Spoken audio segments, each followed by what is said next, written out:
J'ai vu le travail de Roman Ondak pour la première fois en mars 2012 à Düsseldorf, au K21, le musée d'art contemporain de la ville.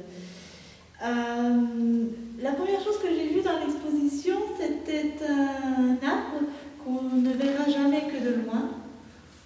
Il y avait aussi un toit à l'envers, ou plutôt un toit qui entre dans l'espace d'exposition. En fait, comment expliquer? Peut-être, en général, on a une architecture qui est parfois un peu comme ça. Et elle est surplombée d'un toit qui tente à aller vers le ciel. Le toit de Roman Ondak, lui, va vers le sol. Plutôt sol que ciel. Voilà.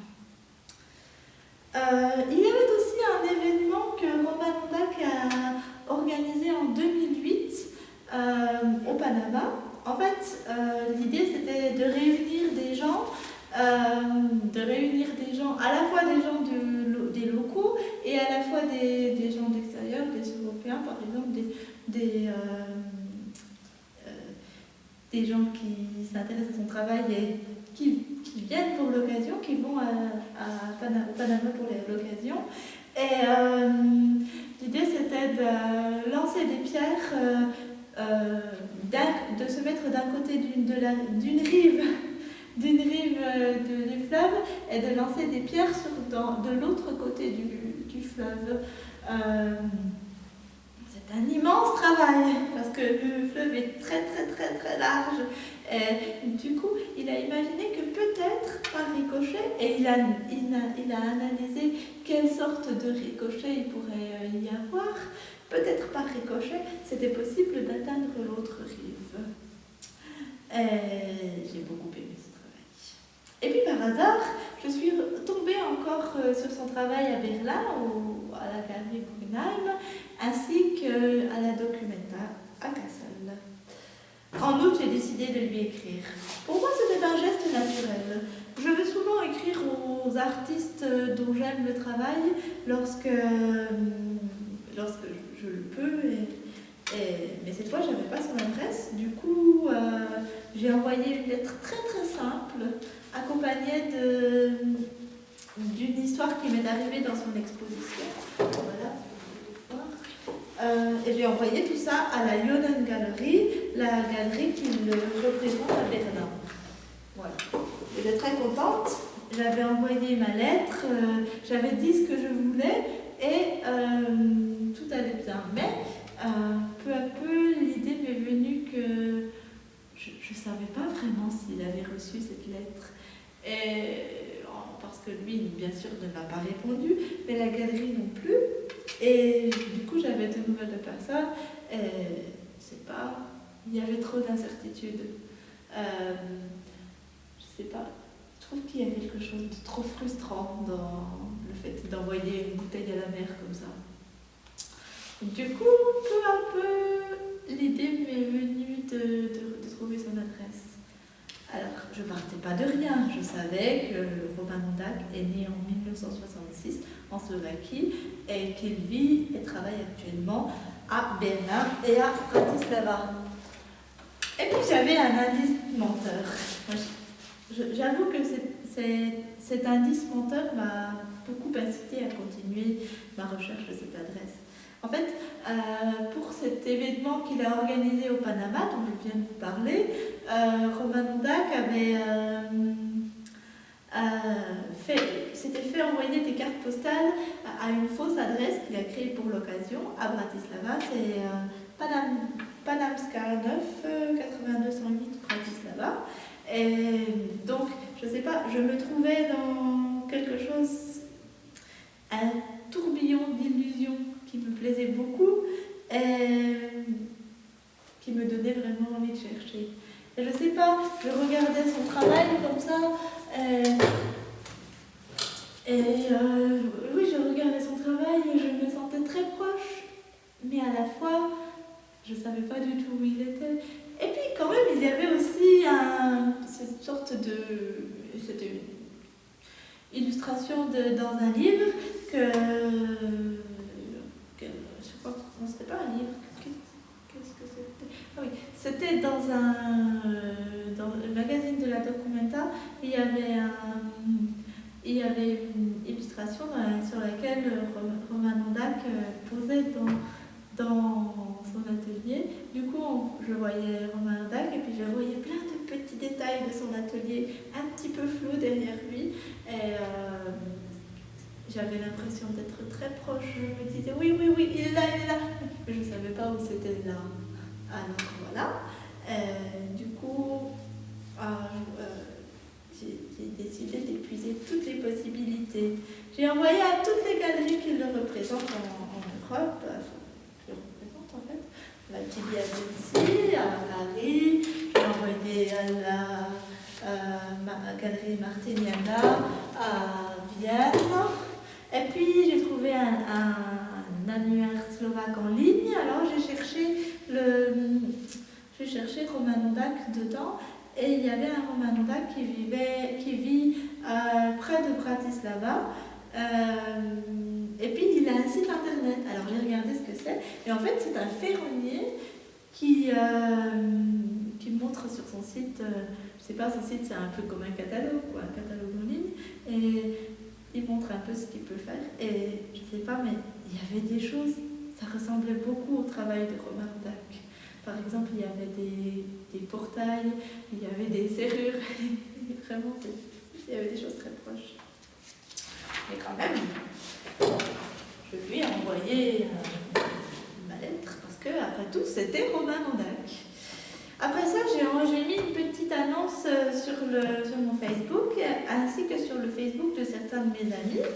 Et grâce à l'ami d'une amie, j'ai appris que Romain Mondac avait un atelier dans une ancienne usine à Bratislava.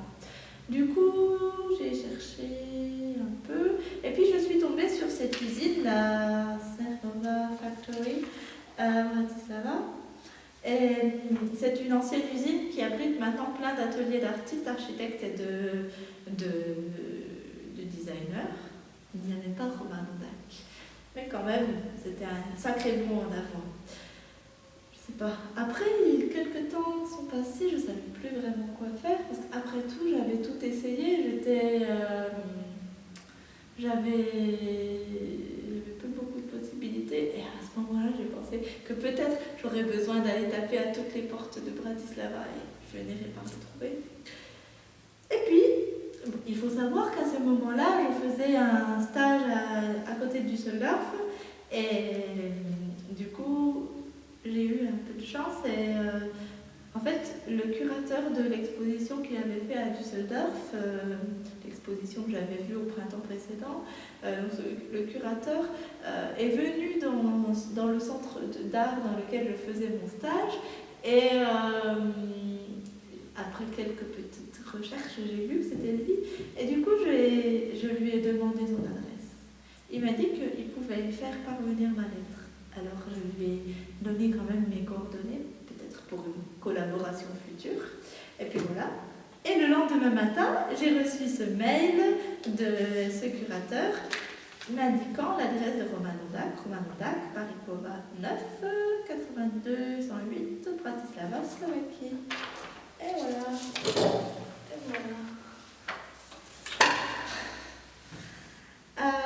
Voilà, maintenant, le doute n'est plus permis.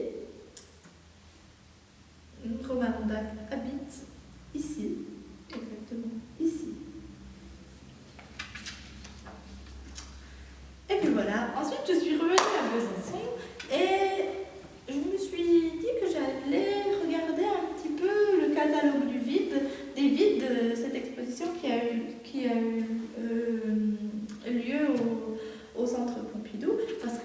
qu'il y avait une intervention de Romain Londac et probablement des choses sur lui. Et puis, alors je sais pas, ce jour-là, maintenant il y a un petit papier, mais il n'y avait pas besoin de papier cette fois-ci. J'ai ouvert le livre, par hasard je suis tombée sur cette page, la première page de l'interview de Romain Londac. Et dans cette page, il y avait une lettre que Romain Londac a envoyée au ministre des Affaires culturelles de Slovaquie. Et sur l'entête de la lettre contient l'adresse de Romain Londac, Paris Cova 9, 8208, Bratislava, exactement celle que je viens de vous lire. Donc voilà, je suis allée chercher très loin quelque chose qui, en fait, était juste à côté de moi, mais c'eût été trop simple. Ah, excusez-moi, permettez-moi de vous garder encore une minute pour vous parler de Werner Reiterer, un artiste autrichien dont j'ai découvert le travail lorsque j'étais encore en Allemagne. Il y avait une expo là-bas. J'aimais beaucoup son humour. En fait, j'ai lu une interview de lui dans ce livre, une interview dans laquelle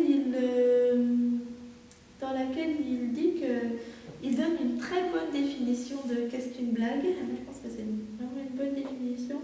Il dit qu'une blague fonctionne un peu comme une œuvre d'art finalement. Il y a des choses, on prend les choses de la vie de tous les jours, elles ont leur niveau d'abstraction. Vie de tous les jours, c'est le niveau d'abstraction. Et puis, tout à coup, dans ces choses très communes, il y a quelque chose qui tourne. Et puis ça fait rire. On va ailleurs tout à coup. Et ça nous fait rire.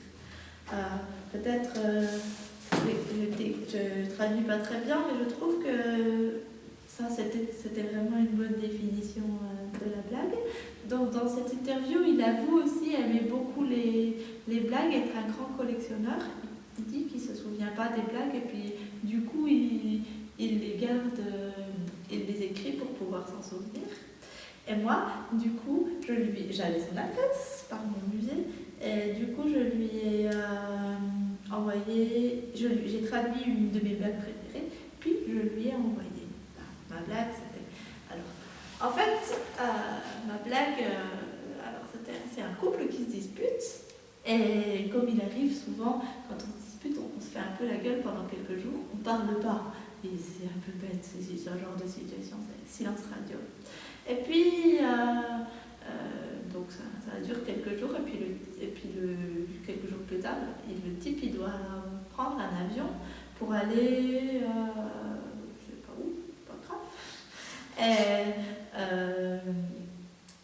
Et du coup, il doit se lever très très très tôt le matin. Et pour se lever très très tôt le matin, il demande sa copine n'est pas là, donc il met un mot à sa copine sur la table pour lui demander est-ce que tu peux me réveiller demain matin à 5 heures. Le lendemain matin, il se réveille à 9 heures et il se lève hyper en colère et hyper stressé et il passe jusqu'à la table de la cuisine où se trouve un mot sur lequel est écrit « Il est 5 heures, réveille-toi ». Voilà. Ok. J'ai reçu une réponse quelques semaines plus tard. C'est un mail incroyablement poli, incroyablement neutre aussi, pas très enthousiaste, juste merci, c'était vraiment gentil, votre blague, c'est tout, voilà. Je suis un peu déçue. Je suis agréablement déçue. Bien sûr, je devais m'y attendre, mais voyons les choses positives. J'ai maintenant son adresse, son numéro de téléphone et son mail. A priori, rien n'est perdu. Eh bien, maintenant, je vais vous libérer. Je vous souhaite une bonne journée. À bientôt.